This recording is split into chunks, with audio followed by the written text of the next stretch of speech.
साथियों नमस्कार।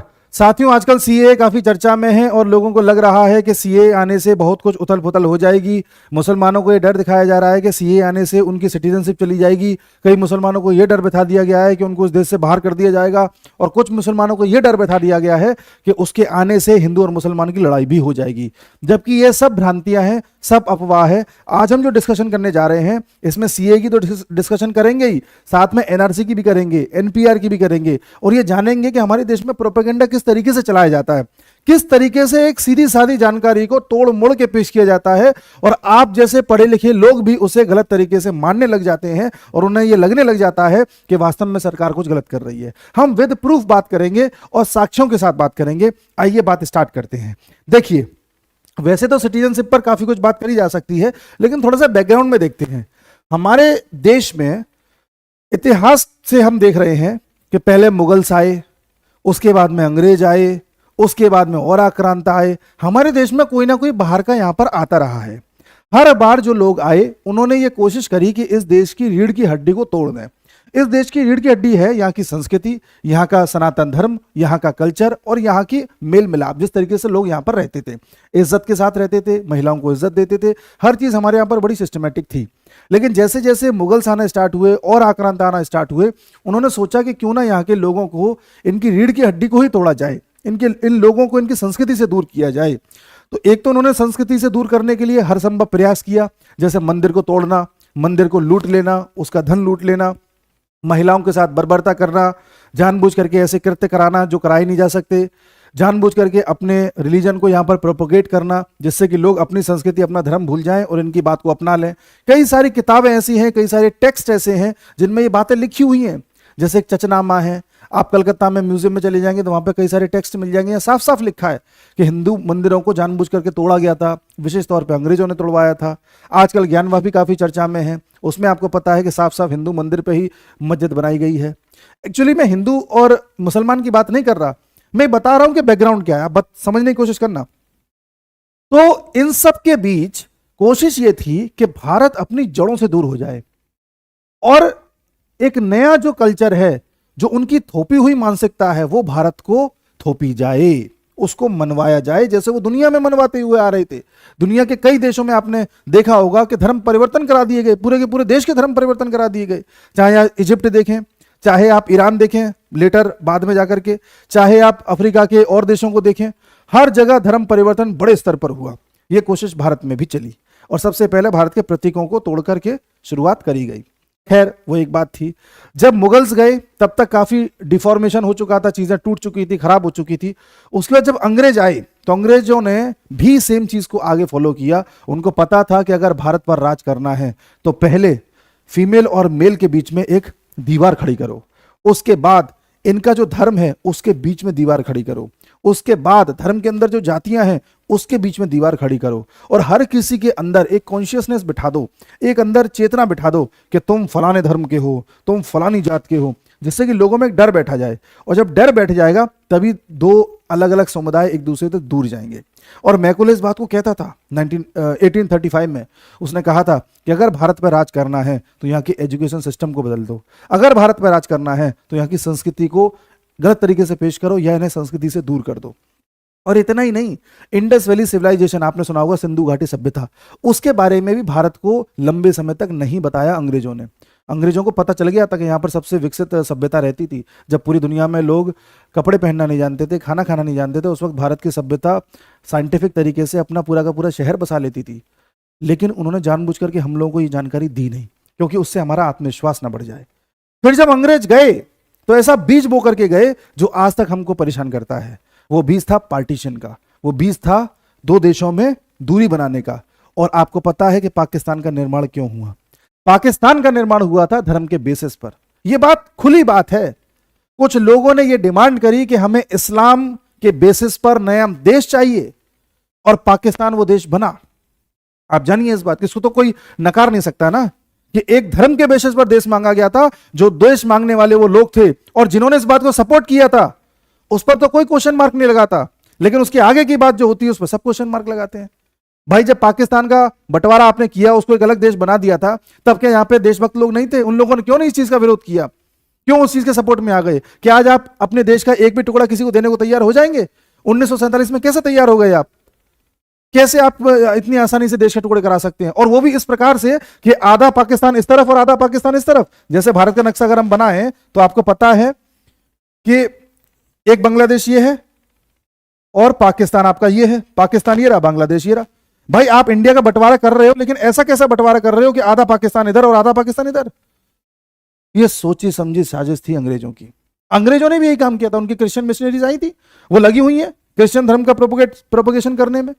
नक्सल एरियाज में कर रहे हैं, नॉर्थ ईस्ट में कर रहे हैं, ट्राइबल एरियाज में कर रहे हैं, जनजातियों को टारगेट कर रहे हैं, एससीज को कर रहे हैं, एसटीज को कर रहे हैं, आज भी कर रहे हैं। इस पर कोई सवाल नहीं उठाता। सवाल उठता है तो किस पे? सीएए पर।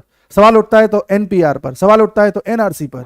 अब सवाल पे आ जाते हैं। देखिए साहब, जब हमारे देश का बंटवारा कर दिया गया तो एक देश बना पाकिस्तान, और पाकिस्तान ने कहा कि हम एक इस्लामिक देश हैं। उसके कॉन्स्टिट्यूशन में लिखा है कि हम इस्लामिक हैं। वो ये नहीं कह रहा कि हम सेकुलर हैं, हम इस्लामिक हैं। ठीक है साहब, मान लिया आप इस्लामिक हो। और भारत ने कहा कि हम सेकुलर हैं, हम ना इस्लामिक हैं, ना हिंदू हैं, ना कुछ है, हम सेकुलर हैं। हमने कहा ठीक है, हम भी मान गए, वो भी मान गया। हमने एक बात कही, देखो भाई, जितने भी लोग पाकिस्तान जाना चाहते हैं चले जाएं, चाहे किसी भी धर्म के हों, और जितने भी लोग भारत रुकना चाहें वो रुक जाएं, किसी भी धर्म के हों, हमें कोई लेना देना नहीं है। लेकिन हमने पाकिस्तान से ये बात कही कि सुनो, तुम इस्लाम के धर्म पे बन तो रहे हो, तुम्हारे यहाँ मुसलमान ज्यादा रहेंगे, जाहिर सी बात है, लेकिन तुम्हारे यहाँ हिंदूज भी रहेंगे, पारसीज भी रहेंगे, सिख भी रहेंगे, क्रिश्चियंस भी रहेंगे, जैन भी रहेंगे, बौद्ध भी रहेंगे। इन सबका ध्यान रखना। एक घर है, उसमें एक पिता है, और पिता के मान लो 2 बेटे हैं। अब उनमें से एक बेटा कहता है कि मुझे आपसे अलग रहना है, एक नया घर बना करके उसमें रहना है। अब पिता कहता है चलो तुम रह लो। अब वो बोलता है कि पिताजी मैं चाहता हूं कि छोटा वाला जो भाई है इसे भी अपने साथ ले रहा हूं। तो पिताजी कहेंगे चलो ठीक है, छोटे वाले भाई तुम्हें अगर बड़े भाई के साथ जाना है तो उसके साथ चले जाओ, या मेरे साथ रहना है तो मेरे साथ रह लो, लेकिन बड़े भाई तुम ध्यान रखना, तुमको अगर मैं छोटा अपना बेटा दे रहा हूं तो इसका ध्यान रखना वहां पर, इसे कोई दिक्कत नहीं होनी चाहिए। पिता ने कहा। पिता ने किससे कहा? अपने बड़े बेटे से, कि छोटा बेटा दे रहा हूं, इसका भी ध्यान रखना, तुम लोग तो वहां पे मेजोरिटी में हो। पाकिस्तान ने कहा ठीक है ध्यान रखेंगे। और भारत ने यह भी कहा, पिता ने यह भी कहा कि अगर छोटे बच्चों को कोई दिक्कत हुई या हमारे साथियों को कोई दिक्कत हुई तो हम इसके लिए एक सख्त कदम भी उठा सकते हैं। ये बात कही थी, लेकिन कोई लिखा पढ़ी में ऐसा कुछ नहीं था कि हम ऐसा कर ही डालेंगे वैसा कर डालेंगे, बट एक अंडरस्टैंडिंग थी। ठीक है साहब, पाकिस्तान बन गया, आधा पाकिस्तान उधर आधा पाकिस्तान इधर, जैसा कि मैंने बताया। भारत में भी लोगों को नागरिकता दी जाने लगी कि ठीक है तुम लोग इंडिया में रहना चाहते हो तुम इंडियन हटो, तुम इंडिया में रहना चाहते हो तुम इंडियन हटो, तुम इंडिया में रहना चाहते हो तुम इंडियन हटो, चाहे किसी भी जात मजहब किसी के भी हो, हमें कोई लेना देना चीज से नहीं था। तो हमने अपने यहां पर सिटीजनशिप या नागरिकता को लेकर के 2 पहलू जोड़े। पहला तो ये कि हमने अपने संविधान में इस चीज को दर्ज किया कि हमारे देश की सिटीजनशिप जैसी भी कोई चीज रहेगी, और दूसरा सिटीजनशिप के लिए या नागरिकता के लिए हम एक्ट लेकर के आए, विधेयक लेकर के आए, अधिनियम लेकर के आए, उसे अधिनियम बनाया बाद में। एक्ट क्या होता है? अलग से लाया जाता है, विधेयक लाया जाता है, फिर एक्ट बनता है, यानी कि अधिनियम बनता है। और एक चीज होती है जो कॉन्स्टिट्यूशन में दर्ज करी जाती है, जो आर्टिकल के तहत आती है, आर्टिकल 6, आर्टिकल 7, आर्टिकल 14, 15। जब अनुच्छेद के अनुसार बात करते हैं तो वो समझ जाना कॉन्स्टिट्यूशन में दर्ज चीज है, और जब हम एक्ट के जरिए भी बात कर रहे होते हैं तो वो समझ जाना कि स्टैच्यूटरी बॉडी है, यानी कि वैधानिक निकाय है। ठीक है, तो ये 2 तरह की बॉडी होती है, एक कॉन्स्टिट्यूशनल बॉडी और एक स्टैच्यूटरी बॉडी। स्टैच्यूटरी बॉडी किस चीज के तहत बनती है? किसी एक्ट के तहत बनती है। ठीक है, ये आपको पता होना चाहिए। तो हम सिटीजनशिप एक्ट लेकर के आए, और यही एक्ट है, सिटीजनशिप एक्ट है। इसमें अमेंडमेंट किया गया है 2019 में, इसलिए इसका नाम पड़ा है सिटीजनशिप अमेंडमेंट एक्ट, नागरिकता संशोधन कानून।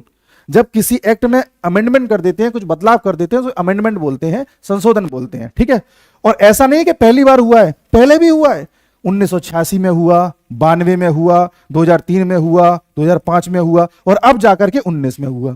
लेकिन इस वाला जो अमेंडमेंट है या ये वाला जो हमने संशोधन किया है, ये चर्चा में क्यों ज्यादा है, इस पर बात करते हैं। तो देखिए, हुआ ये कि जब 1947 में बंटवारा हो गया तो उसके बाद हमने देखा कि अगले 3 साल में 1950 तक जो बांग्लादेश वाला पाकिस्तान था, यानी ईस्ट पाकिस्तान था, ईस्ट पाकिस्तान में हिंदुओं के साथ बर्बरता बहुत की जाने लगी। उनको मारा जाने लगा, काटा जाने लगा, बड़े स्तर पर कन्वर्जन कराए गए। वहां भी चल रहा था, वेस्ट पाकिस्तान में भी चल रहा था, लेकिन ईस्ट पाकिस्तान यानी बांग्लादेश में भी चल रहा था। और लाखों हिंदू बांग्लादेश छोड़ करके वापस भारत आए। उन्होंने कहा हमें भैया शरण दे दो, हमें वापस इंडिया आना है, वापस इंडिया आना है करके। जाहिर सी बात है कि हिंदू हिंदू आए होंगे तो मुसलमान भी आए होंगे, दोनों ही आए। ठीक है साहब, इस चीज को ध्यान में रखते हुए हमारे जो नेहरू साहब हैं उन्होंने कहा कि भाई देखो तुम लोग बांग्लादेश से इंडिया आ तो रहे हो और हम तुम्हें आने भी दे रहे हैं, कोई दिक्कत नहीं है। नेहरू जी ने इस चीज को स्वीकारा कि जितने भी लोग धर्म के बेसिस पर प्रताड़ित होकर के भारत में आ रहे हैं वो यहाँ आकर के रह सकते हैं, कोई दिक्कत नहीं है। लेकिन एक दिक्कत ये हो गई थी कि ये लोग ज्यादातर जो बांग्लादेश से आए थे ये आए थे आसाम में, तो आसाम में भीड़भाड़ ज्यादा हो गई थी बांग्लादेशियों की, यानी उस समय ईस्ट पाकिस्तान था तो ईस्ट पाकिस्तान के लोगों की। इस बात से आसाम की सरकार भी दिक्कत में आ गई कि यार हमारे यहां पर तो अवैध तरीके से बहुत सारे लोग आ गए। तब नेहरू जी ने कहा पाकिस्तान से कि भाई एक पैक्ट कर लेते हैं और आसाम में जो अवैध तरीके से लोग आए हम उन्हें बाहर करेंगे। ये बात सही है कि जो लोग प्रताड़ित होकर के आए उन्हें तो शरण देंगे, लेकिन जो जबरदस्ती आए प्रताड़ित होकर के नहीं आए यहां करके डिस्टर्बेंस पैदा कर रहे हैं उन्हें बाहर करेंगे। और इसलिए नेहरू जी ने 1950 के आसपास पाकिस्तान से कहकर के एक पैक्ट साइन किया जिसे कहते हैं लियाकत नेहरू पैक्ट या नेहरू लियाकत पैक्ट, कुछ भी कह सकते हैं। ये 1950 में साइन किया गया था और इस पैक्ट के जरिए आसाम में जो अवैध तरीके से लोग आए थे उन्हें बाहर किया गया और जो यहाँ के हिंदूज वगैरह सिख वगैरह लोग आए थे वहां से प्रताड़ित होकर के आए थे उन्हें यहां पर शरण दी गई थी। पहले दिया गया था, ये ध्यान रखिएगा, ऐसा नहीं कि पहली बार इस बार लेकर के आए, ऐसा कुछ नहीं है। चलिए साहब आगे बढ़ते हैं। अब हम जो इस समय लेकर के आए हैं 2019 में, इस बार हमने एक शब्द जोड़ा परसिक्यूशन। हमने कहा कि भाई जो अमेंडमेंट हम सिटीजनशिप के एक्ट में कर रहे हैं इसमें परसिक्यूटेड जो लोग हैं उनको सिटीजनशिप देने का काम हम करेंगे। सिटीजनशिप किसी की छीनी नहीं जाएगी, सिटीजनशिप दी जाएगी। किसको दी जाएगी? उन लोगों को जो परसिक्यूटेड हो रखे हैं। परसिक्यूटेड कौन है? जिनके साथ भेदभाव किया गया है और उन्हें अपना देश छोड़ना पड़ा है। भेदभाव किस बेसिस पर किया गया है? रिलीजन के बेसिस पर किया गया है। अगर कोई ऐसा नागरिक है जो 3 देश जिनमें एक आपका पाकिस्तान है, एक आज की डेट में बांग्लादेश है और अफगानिस्तान है, यहां का कोई माइनॉरिटी किस बेसिस पर? रिलीजन के बेसिस पर, जाति के बेसिस पर नहीं, रिलीजन के बेसिस पर। अगर कोई माइनॉरिटी ऐसा है जिसके साथ भेदभाव किया गया है, जिसे परेशान किया गया है, हम उसे यह कहते हैं कि अगर आप भारत में 2014 से पहले आ गए हो, 31 दिसंबर 2014 से पहले आ गए हो, तो आप भारत में रुक सकते हो, हम आपको नागरिकता दे देंगे, टेंशन मत लो, टेंशन मत लो। अब आप कहेंगे ठीक है, लोग आ गए, आपकी बात सही है, तो ये जो माइनॉरिटी है इसमें कौन कौन से माइनॉरिटी मंगाए हैं? हम कहेंगे कि इसमें हिंदूज को दी जाएगी, इसमें आपके सिख्स को दी जाएगी, इसमें बुद्धिस्ट को दी जाएगी, इसमें क्रिश्चियंस को दी जाएगी, इसमें पारसीज को दी जाएगी और जैन को दी जाएगी। ये जो 6 कम्युनिटीज हैं, जो 6 रिलीजन हैं, इनके लोगों को नागरिकता दी जाएगी अगर ये पाकिस्तान, अफगानिस्तान, बांग्लादेश से परेशान होकर के धर्म के बेसिस पर भारत में आए हैं। अब आप यहां से काउंटर क्वेश्चन करोगे कि ठीक है, जब सबको दे रहे हो तो मुसलमानों को क्यों नहीं दे रहे? मुसलमानों को इसलिए नहीं दे रहे, उसका कारण है। अगर कोई पाकिस्तान से मान लो भारत आ रहा है और उसकी जाति अगर मुसलमान है, तो ऐसा हो सकता है कि एक मुसलमान धर्म के बेसिस पर परेशान होकर के भारत आए? भाई मुसलमान आप हो इसलिए तो आपको एक नया देश दिया गया था, इस्लाम के बेसिस पर तो आपने एक नया देश बनाया था पाकिस्तान। तो रिलीजन के बेसिस पर तो ऑलरेडी हम आपको एक नया देश दे चुके हैं। अब आप कह रहे हो रिलीजन के बेसिस पे हम परेशान हैं, हमें वापस आने दो। भाई तुम रिलीजन के बेसिस पे कैसे परेशान हो सकते हो? तो तुम्हारा खुद को यह कहना कि परसिक्यूटेड हो, यह गलत है।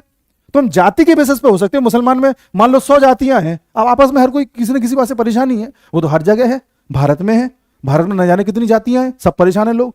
लेकिन हमारे एक्ट में जाति को तवज्जो नहीं दी गई है, रिलीजन को दी गई है। और दुनिया में जितने भी मुस्लिम राष्ट्र हैं सब लोग मुस्लिम ब्रदरहुड की बात करते हैं।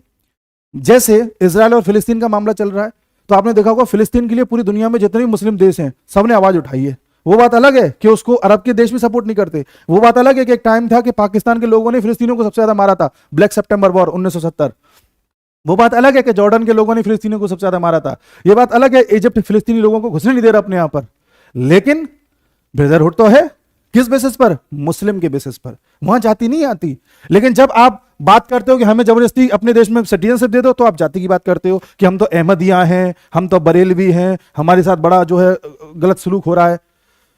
हमारे कॉन्स्टिट्यूशन में, हमारे जो एक्ट में ये कोई सिस्टम है ही नहीं कि आपकी जाति के बेसिस पर हम बात करें। हम तो बात करेंगे रिलीजन के बेसिस पर। आप रिलीजन के बेसिस पर अपना देश ले चुके हो, अब आपसे बात हम नहीं कर पाएंगे। हम बात उन लोगों की करेंगे जिन्हें रिलीजन के बेसिस पर आप भगा रहे हो।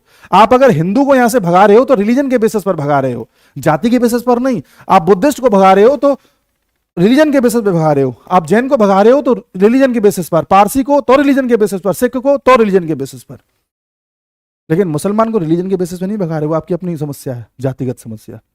तो मुसलमान को क्यों दें? एक, इस एक्ट के जरिए, मतलब ऐसा नहीं कि हम देंगे नहीं मुसलमान को, मुस्लिम आकर के भी ले सकते हैं सिटीजनशिप। अदनान सामी ने ली है, अदनान सामी एक फेमस सिंगर हैं, आप जानते होंगे अदनान सामी, कई सारे गीत गाए हैं, उनको दिए हमने, और आज भी किसी को भी दे सकते हैं आने वाले समय में। और ऐसा भी नहीं है कि 2014 के बाद कोई हिंदू आया तो उसे दे देंगे ना, हिंदू भी आएगा तब भी वही प्रोसीजर फॉलो करना पड़ेगा, मुस्लिम आएगा तब भी वही प्रोसीजर फॉलो करना पड़ेगा। लेकिन 2014 तक अगर आप वहां से परेशान होकर के आए हो और पिछले 10, 20, 30, 40, 50 साल से यहाँ शरणार्थी बन के रह रहे हो, तो हम नहीं सुनेंगे आपकी, भारत नहीं सुनेगा, तो कौन सुनेगा? आप कहोगे भारत ने ठेका ले रखा है, हाँ ले रखा है, क्योंकि इन लोगों ने नहीं लिया, ये धर्म के बेसिस पर बने हुए आंकड़े देखिए आप। परसिक्यूशन बांग्लादेश में 1947 में 22% हिंदू थे, 1974 में सिर्फ 13.5% रह गए। मैं बांग्लादेश का मतलब 1947 में ईस्ट पाकिस्तान हुआ करता था, ठीक है, 22% थे, 1974 में 13% रह गए, और 2022 में सिर्फ लगभग 7% रह गए। क्यों रह गए भैया, क्यों रह गए?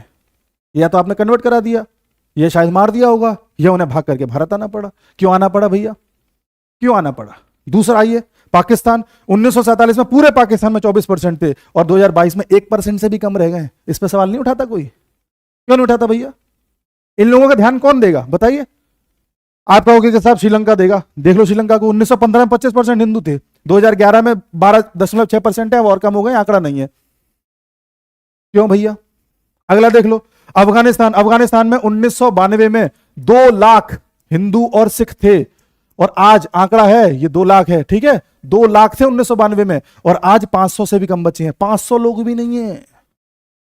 अफगानिस्तान आपको जगह नहीं दे रहा, पाकिस्तान नहीं दे रहा, बांग्लादेश नहीं दे रहा, श्रीलंका नहीं दे रहा, म्यांमार नहीं दे रहा, कोई नहीं, चाइना तो छोड़ ही दो, कौन देगा फिर? यहूदी अगर परेशान नहीं होगा, परेशान होकर के इजराइल नहीं जाएगा तो कहां जाएगा? उसी प्रकार से हिंदू परेशान नहीं होगा तो भारत नहीं आएगा तो कहां आएगा? भारत ने यही कह करके तो हिंदू को जाने दिया था कि आपकी मर्जी है, और यही कह के मुसलमान को रोक लिया था कि आपकी मर्जी है, बावजूद इसके कि मुसलमान के नाम पर आपने नया देश बना लिया था। इस बारे में कोई बात क्यों नहीं करता? सवाल ये। अगला, हम आपसे ये पूछेंगे, जो लोग इस बात पर सवाल उठाते हैं कि ठीक है आपकी बात हमने मान ली, चलो, लेकिन जो अवैध तरीके से यहां पर लाखों रोहिंग्यास भारत में घुस आए हैं और यहां पर रह रहे हैं, इनके बारे में सवाल क्यों नहीं उठाते? रोहिंग्यास भी मुसलमान हैं जो म्यांमार में रहते हैं, म्यांमार का रखाइन प्रोविंस है, रखाइन स्टेट है, यहां पर रहने वाले मुसलमान थे जिन्हें म्यांमार किसी प्रकार के अधिकार नहीं देता, तो वो मुसलमान वहां से भागना स्टार्ट कर दिए, आधे से ज्यादा भारत आ गए, कुछ बांग्लादेश में चले गए।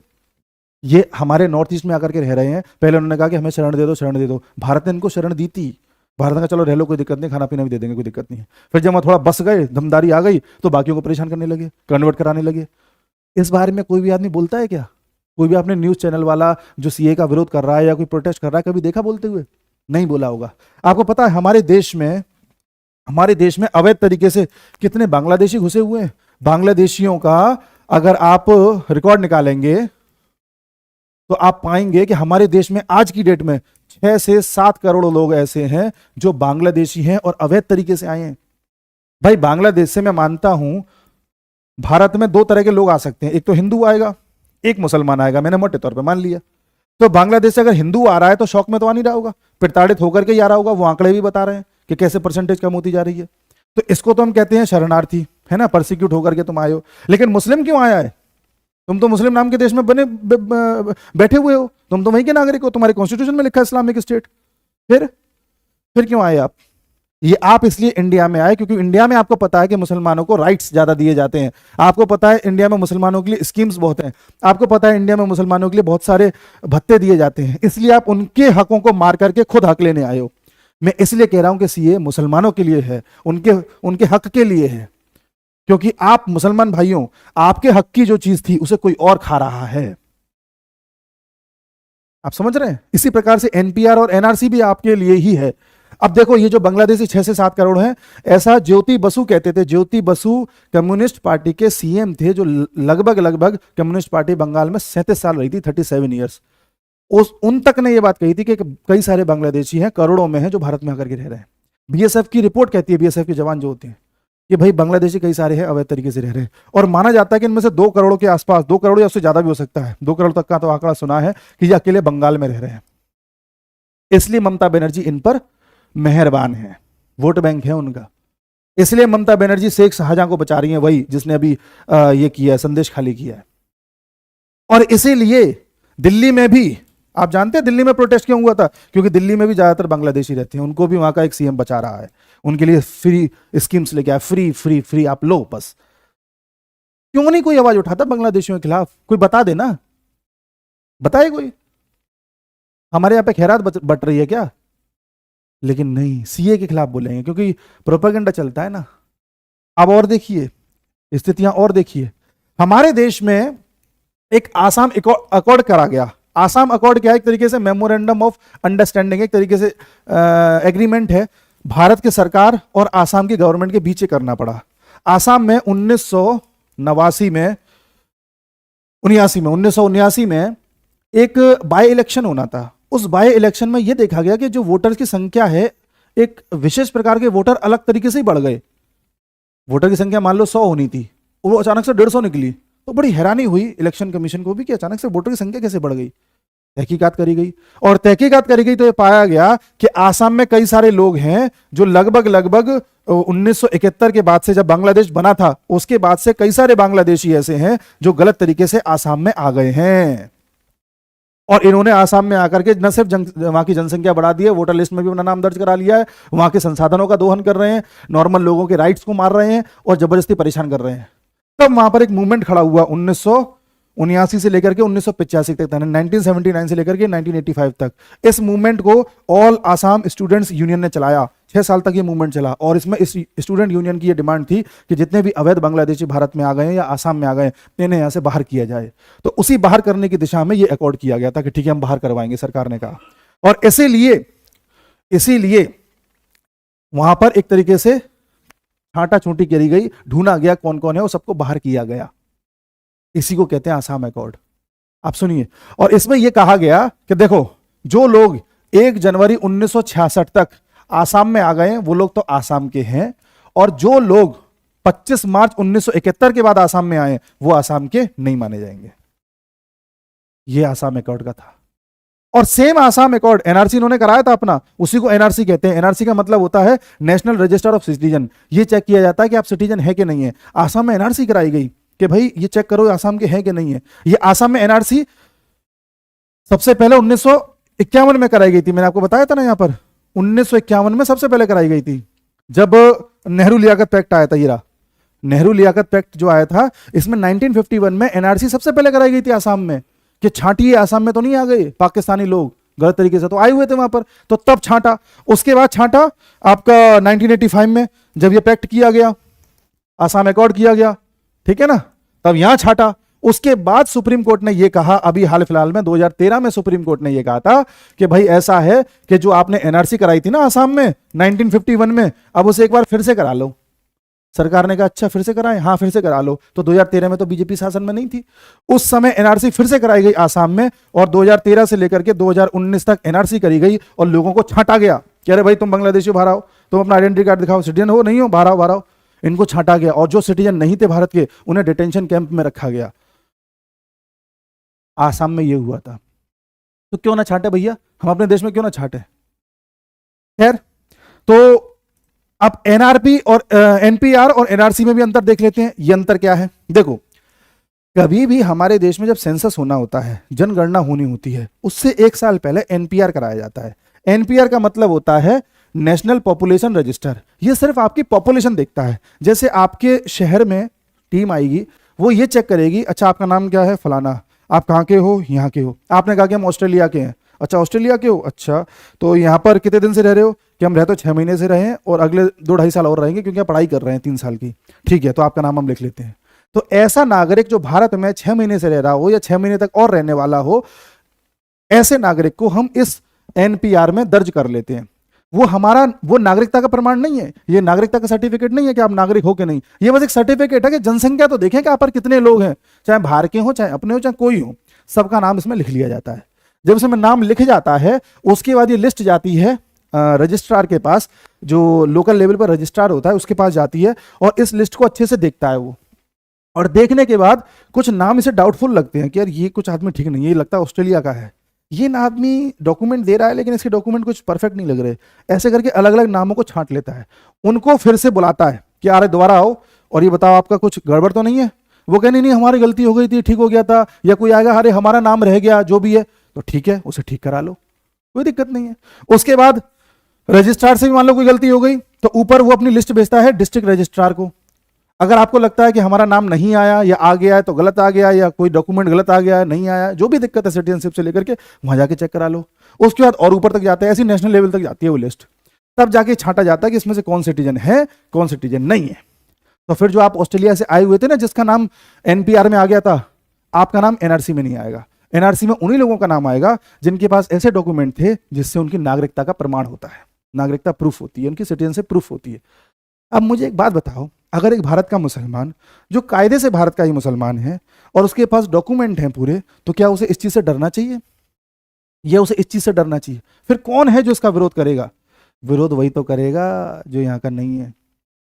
इसीलिए एनआरसी का विरोध हो रहा है कि हम पकड़े ना जाएं। और एक चीज सुनिए, जो एनपीआर लाया गया था ये पहली बार नहीं लाया गया, अभी तो हुआ नहीं है, अभी तो सिर्फ सीए लागू हुआ है, ये दोनों होंगे भविष्य में। एनपीआर के जो रूल्स हैं 2003 में सबसे पहले लाए गए थे, लेकिन एनपीआर करवाया 2010 में गया था। क्यों? क्योंकि 2011 में हुई थी जनगणना, सेंसस, तो एक साल पहले कराया, और उस समय 14 इंफॉर्मेशन पूछी जाती थी लोगों से। अच्छा आपका नाम क्या है, कब से रह रहे हो, अच्छा कहां पढ़ते हो, कब तक पढ़े हो, पूरा 14 इंफॉर्मेशन। तब तो कोई कुछ नहीं बोला। फिर इसको अपडेट किया गया 2015 में, सरकार ने कहा अपडेट करेंगे, अपडेट किया, और अपडेट करने के बाद इसे 2020 में कराना था, करा नहीं पाए कोविड की वजह से, क्योंकि 2021 में जनगणना होनी थी, तो 2020 में कराना था। और इसमें 7 इंफॉर्मेशन सरकार ने और जोड़ी थी कि 14 तो ये पूछेंगे 7 और पूछेंगे।